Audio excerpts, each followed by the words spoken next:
There's so many times in life you don't want to be doing what the fuck you're doing. You can't just fucking quit. Remember this, this isn't a hobby, this isn't a fucking joke, it's a fucking lifestyle. So what you say to yourself is important. There's no fucking coach, there's no trainer to keep you going, it's only you. So think about this, you've been working your whole life to get a fucking seat at the table. The seat at the table is you want to be the best amongst all the best people in your fucking career field. So you finally get that letter. It's steak, lobster, it's a big dinner. What the fuck is this? It was actually probably my subconscious saying, get your ass back out there. I know that I'm already, DNF'd. So no matter what happens here, I'm not going to be an official finisher of this race. This isn't for glory. No. This is now for the fact that you can.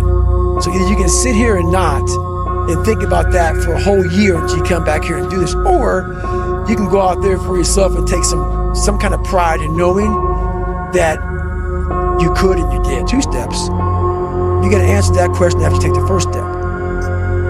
But I can always take one more step, so if I choose not to, that's on me. I got to live with that. What separates me from a lot of people is they go into a daunting task, and the task is overwhelming. Like when I heard the pull-up record was 4,020 pull-ups, and I was talking about breaking this record, people are like, oh my God. I went right to a pen and paper. Like, what are you doing? I'm doing the math, man. What are you talking about? I'm open-minded to the fact that, okay, if I do 5 pull-ups in a minute for so many hours, I can get so many pull-ups in. How much time do I have to rest? I was breaking the math down. You have to be open-minded to the possibilities that I can do this. Once you shut your mind down to the possibility that it can be achieved, there's no way it can happen. So that's why my eyes and my body light up about things, because I know that if you're in a fight, you have to attack. And I was literally hobbling around this track, just walking, no running at all. I couldn't run, my feet were in the worst pain. This is the worst pain I've been in my entire life. Nothing in any training is even comparable in this last 30 miles. And what happened was, my ex-wife looked at me and she's like, man, we agreed I'm not gonna make the time. I was going way too slow. And at that time, at mile 81, something clicked that I'll never probably be able to do again, when my mind, body, spirit, soul, everything just connected. And my mind knew I wasn't fucking around anymore.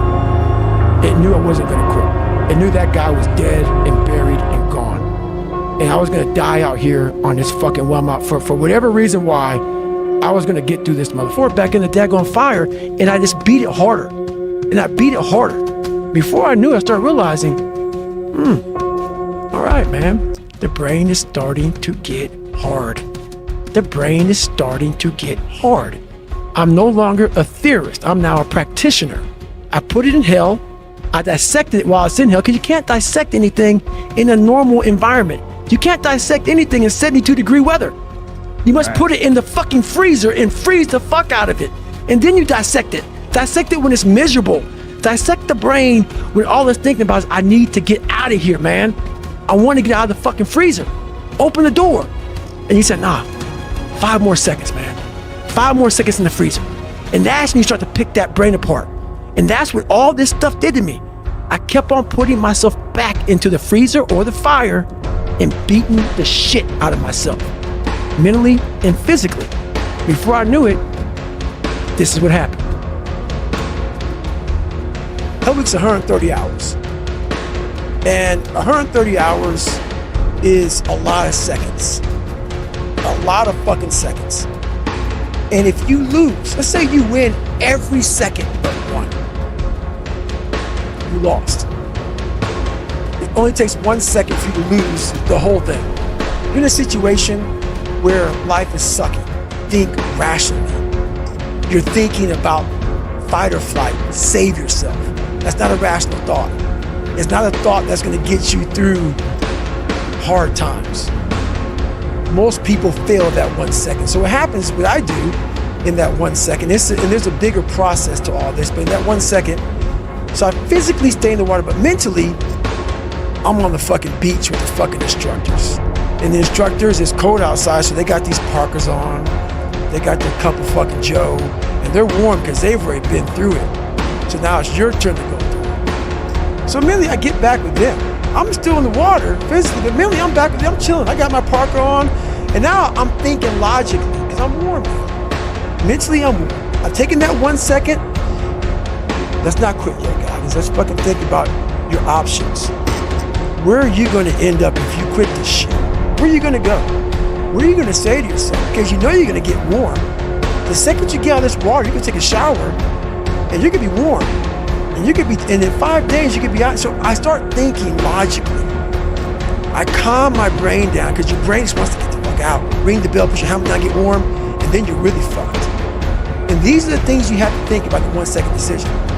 So that's what that's all about. It's about gaining control of your mind, putting things back in the proper perspective, and then saying, I really do want to be here. And I'm going to have a bunch of these 1 seconds through this 130-hour journey. And I have to learn to control these, because if I fail one of these 1 seconds, I will not be a SEAL. I will not be a doctor. I will not be a lawyer. I will not be whatever the fuck it is.